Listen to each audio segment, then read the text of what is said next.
Russia's drone fleet just took the kind of hit that doesn't show up in casualty reports or damage assessments. It vanished.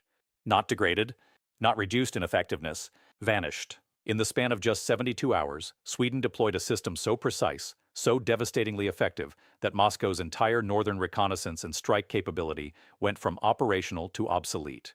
This was not electronic warfare as we have understood it for the past 5 decades. This was something fundamentally different. By the time we are done here, you will understand why Vladimir Putin just lost his eyes over an entire theater of operations, and why NATO's eastern flank just became unassailable. Welcome to States News. If this is your first time here, subscribe and turn on notifications, because what we are covering today represents the single most significant development in counter-drone warfare since Ukraine started dropping grenades from consumer quadcopters. This is not incremental improvement. This is paradigm shift. I am going to show you exactly how Sweden's Defense Research Agency cracked a problem that has consumed billions in defense spending across NATO.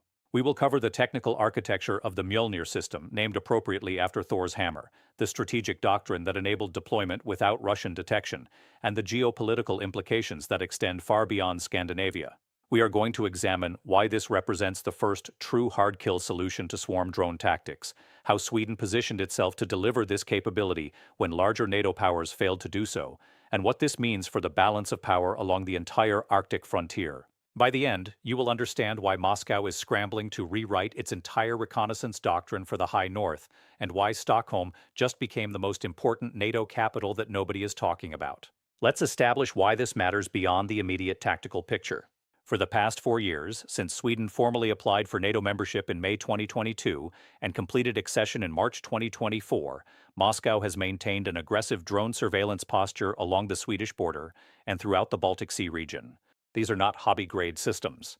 We are talking about Orlan 10 tactical reconnaissance drones with operational ranges exceeding 600 kilometers, 4-post medium-altitude long-endurance platforms based on Israeli designs, and increasingly, Jiran-2 loitering munitions derived from Iranian Shahed 136 models. The strategic purpose has been transparent: map NATO infrastructure, test response times, identify air defense gaps, and maintain psychological pressure on populations that only recently aligned with Western security architecture. Sweden's geographic position makes it uniquely vulnerable to this pressure.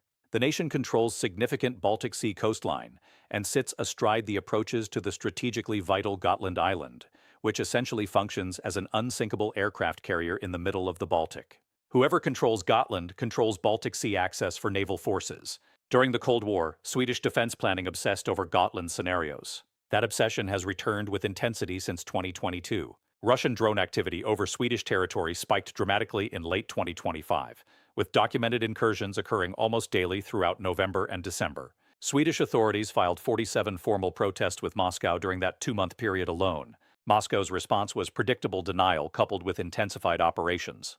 Now let's talk about Russia's drone doctrine in this theater. Moscow's approach to unmanned systems in the Baltic region differs significantly from what we observe in Ukraine. In Ukraine, Russian drones serve primarily as artillery spotters and strike platforms supporting ground operations. In the Baltic and Arctic regions, they function as the primary intelligence collection layer for a military force that cannot afford to lose manned aircraft over hostile or contested territory. The Orlan 10 has become Russia's workhorse for exactly this mission profile. It operates at altitudes between 500 and 5,000 meters, carries electro-optical and infrared sensors capable of real-time transmission back to ground stations, and costs roughly $100,000 per unit. That price point matters enormously. Russia can absorb losses of Orlan 10s in ways it cannot absorb losses of Su-35 fighters or even Mi-28 attack helicopters. The Russian Western Military District, which covers operations facing Finland, the Baltics, and Sweden, has deployed an estimated 300 to 400 tactical drones specifically for reconnaissance missions against NATO members who joined or expanded their security commitments after 2022. This represents a force structure designed around persistent surveillance rather than episodic operations. Moscow's doctrine calls for continuous coverage of critical infrastructure, military installations, and transport networks. The goal is not just intelligence collection but normalization of Russian presence in NATO airspace. If Swedish or Finnish authorities scramble fighters every time a drone crosses the border, they exhaust resources and personnel. If they do not scramble fighters, they accept Russian surveillance as routine. Either outcome serves Moscow's strategic purposes. This is the context in which Sweden's development of Mjolnir must be understood. Stockholm faced a genuine dilemma. Traditional air defense systems prove economically absurd for drone interception. You do not fire a Patriot missile costing $4 million at a drone worth $100,000.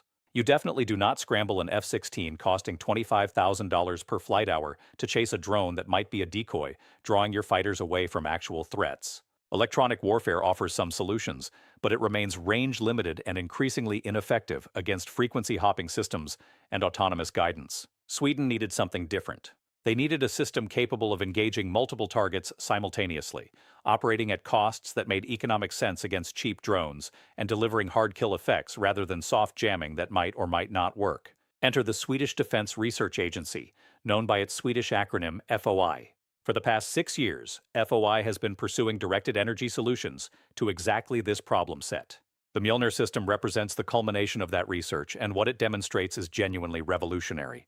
At its core, Mjolnir is a high-power microwave system operating in the millimeter wave spectrum. This is not laser technology, which suffers from atmospheric attenuation in Nordic weather conditions, where fog, snow, and cloud cover dominate.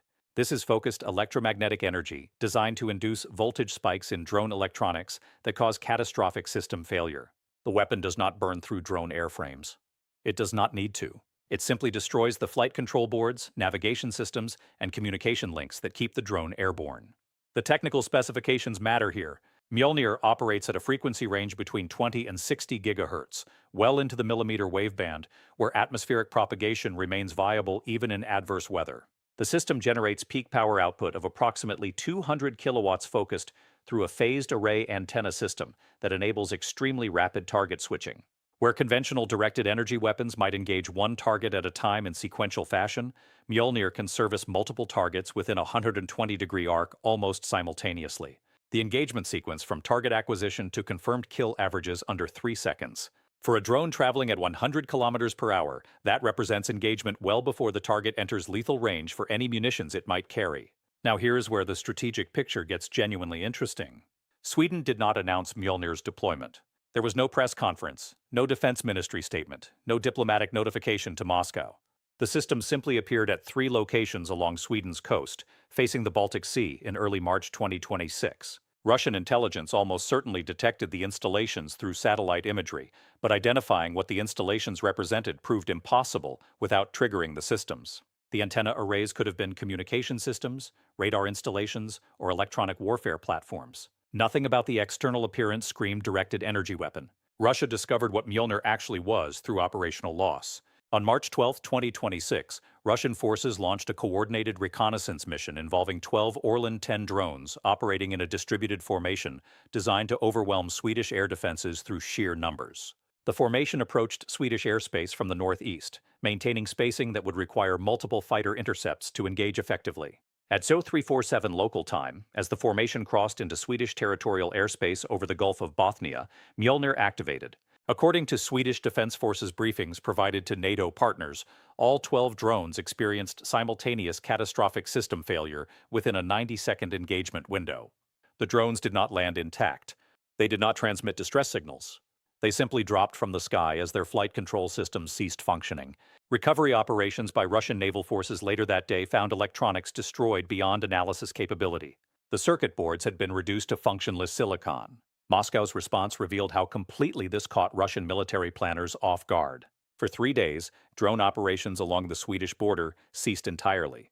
When they resumed on March 15th, it was with a markedly different profile. Instead of large coordinated formations, Russian forces deployed individual drones on widely separated flight paths, apparently attempting to identify Mjolnir's coverage zones and engagement range. This exploratory approach lasted exactly 1 day. On March 16th, Swedish forces engaged and destroyed 18 Russian drones across multiple incursion attempts. The pattern became clear. Mjolnir could service targets regardless of whether they appeared individually or in formations. The system's phased array architecture meant that engagement capacity scaled with target density, up to a point well beyond anything Russian forces could practically deploy in a single mission. By March 20th, Russian drone incursions into Swedish airspace had effectively ceased. The 47 documented incursions per month average from late 2025 dropped to 0. Not reduced. Not decreased. 0. This represents operational capitulation driven by simple cost-benefit mathematics. Russia cannot afford to lose drones at this rate for no intelligence gain. The drones destroyed over those 72 hours in mid-March represented approximately $8 million in hardware costs, plus the operational value of trained sensor operators and intelligence analysts who suddenly had no platforms to operate. More significantly, the loss rate demonstrated that Russian forces could not develop effective countermeasures on operationally relevant timelines. Think about what that means from Moscow's perspective. For 4 years, Russia has invested heavily in unmanned systems as the solution to the NATO surveillance problem. Drones offered persistent coverage without risking pilots or expensive manned aircraft. They enabled intelligence collection that satellite imagery alone cannot provide, particularly regarding mobile military assets and real-time activity patterns at installations. In a single week, Sweden made that entire investment operationally worthless along NATO's northern flank. The drones still work perfectly well in Ukrainian airspace where Mjolnir is not deployed. But in the Baltic theater, against Sweden, Finland, and potentially the entire eastern NATO frontier if Mjolnir proliferates, Russian reconnaissance drones have become expensive flying scrap metal waiting to happen. Now let's talk about the second-order effects that extend well beyond drone losses. Sweden deployed Mjolnir at 3 locations, but the system is inherently mobile. The entire apparatus fits on a standard military truck chassis and can be operational within 2 hours of arrival at a new location. This mobility creates a coverage problem for Russian military planners that has no obvious solution. Unlike fixed air defense installations that can be mapped and potentially neutralized, Mjolnir can relocate continuously. Russian forces cannot develop attack patterns around systems whose positions change every few days. They cannot route drone missions around coverage zones that might appear anywhere along hundreds of kilometers of frontier. This mobility combined with rapid engagement capability creates what defense analysts call an area denial effect. It is not that Russian drones cannot physically enter Swedish airspace. It is that they cannot do so with any reasonable expectation of survival or mission success. That distinction proves strategically decisive. The goal of reconnaissance is information collection. If the collection platform cannot survive long enough to gather and transmit meaningful intelligence, it has no operational value, regardless of its theoretical capabilities. Sweden's success with Mjolnir has immediate implications for Finland, which faces an even longer border with Russia and similar drone pressure. Finnish Defense Forces representatives have already confirmed discussions with Swedish counterparts regarding technology transfer arrangements. The two nations operate under a bilateral defense cooperation agreement signed in 2024 that explicitly envisions shared capability development.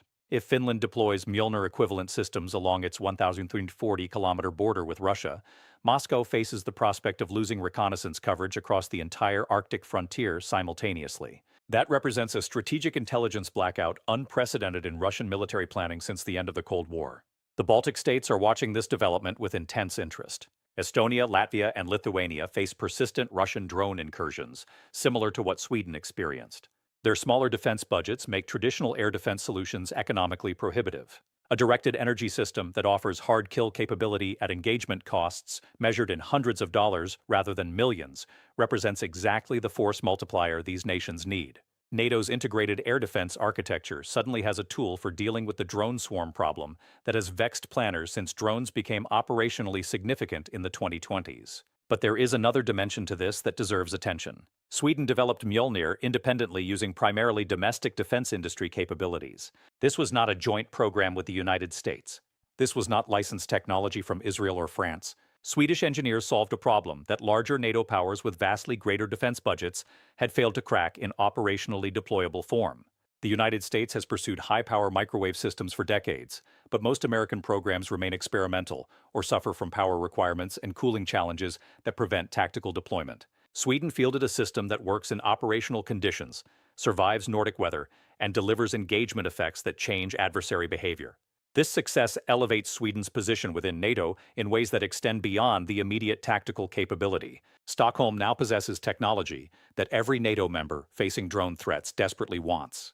That creates influence. When Polish or Romanian defense ministries come asking about Mjolnir acquisition, they will listen very carefully to Swedish positions on NATO force structure, budget allocations, and strategic priorities. Sweden has been a NATO member for barely 2 years, but it has already delivered a capability that enhances collective defense in ways that decades of membership by some allies have not achieved. Now we need to acknowledge the limitations, because they exist and ignoring them would be analytical malpractice. Mjolnir is not a universal solution to all drone threats. The system operates most effectively against small to medium-sized drones with commercial or military-grade electronics. Larger systems with more robust hardening and redundant flight controls may prove more resistant. We have no confirmed data on Mjolnir's effectiveness against hardened military drones specifically designed to operate in electromagnetic warfare environments. The Iranian Shahed 136 derivatives that Russia uses extensively in Ukraine may incorporate protection against directed energy effects that commercial drone electronics lack. The system's effective range remains classified, but operational deployments and engagement patterns suggest maximum engagement distance somewhere between 5 and 15 kilometers, depending on target size and atmospheric conditions. This represents substantial coverage, but it is not unlimited. A coordinated attack using simultaneous approaches from multiple directions could potentially saturate Mjolnir's engagement capacity if attackers were willing to accept massive losses. The question becomes whether Russia possesses enough expendable drones and sufficient operational desperation to attempt such saturation attacks against a target whose intelligence value might not justify the losses required to penetrate the defenses. Weather affects performance, though apparently less than laser-based systems. Millimeter wave propagation degrades in heavy precipitation and dense fog. Swedish defensive planning must account for conditions where Mjolnir operates at reduced effectiveness, and traditional air defense or fighter intercepts become necessary. The system is a powerful tool, not a magic solution. From Moscow's perspective, this development represents a significant but not catastrophic setback. Russian military doctrine never relied solely on drone reconnaissance. Satellite imagery, signals intelligence, human intelligence networks, and conventional aircraft all contribute to the intelligence picture. Losing drone coverage over Sweden eliminates one collection layer, but does not blind Russian intelligence completely.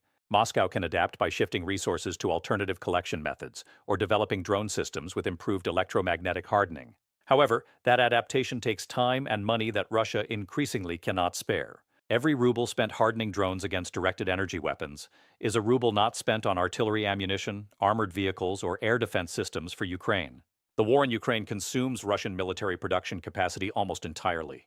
Developing and fielding an entirely new generation of drones, hardened against Mjolnir, represents a production and procurement challenge that would take years to complete even under ideal circumstances. What we are watching is a textbook case of asymmetric advantage in defense technology. Sweden invested in a capability that directly counters an operational approach Russia has deployed widely.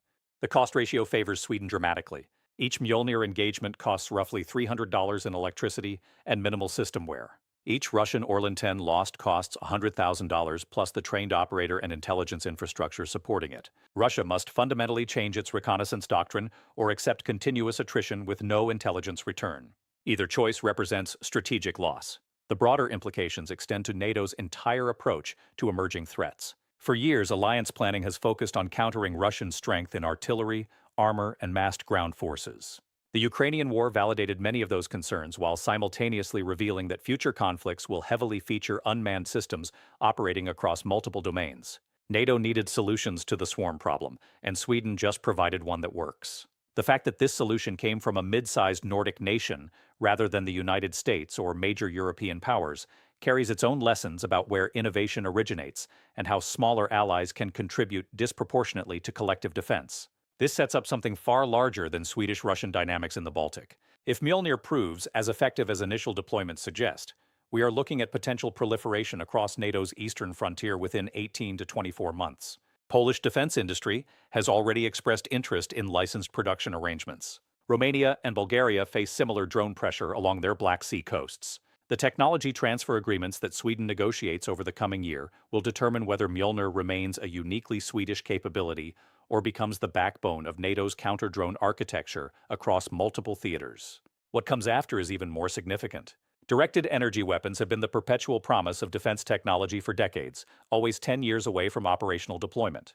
Sweden just demonstrated that the technology works, costs less than conventional alternatives, and changes adversary behavior immediately. That proof of concept will accelerate development timelines across NATO and potentially globally. China is certainly analyzing every available detail about Mjolnir's architecture and performance. American defense programs that have languished in developmental purgatory may suddenly receive the funding and urgency needed to reach operational status. Russia's drone fleet did not just take casualties over Swedish airspace in March 2026. It encountered the future of air defense, and that future does not favor cheap mass-produced drones against directed energy systems that can engage dozens of targets for the cost of a few $100s in electricity. Moscow now faces the prospect of either developing prohibitively expensive hardened systems or ceding reconnaissance coverage across an expanding zone of NATO territory. Neither option serves Russian strategic interests, but both represent the new reality that Sweden created in 72 hours of operational engagement. Stockholm just proved that mid-sized powers with focused technological development can deliver capabilities that change strategic calculations. NATO's newest member may have just become one of its most valuable contributors to collective defense. And Russia's reconnaissance doctrine for the High North just became obsolete. If this analysis helped you understand why a Swedish defensive system matters far beyond Scandinavia, subscribe and turn on notifications. We are covering the ripple effects of this deployment across NATO's entire eastern flank next, and you will not want to miss what Finland is planning for its border defenses.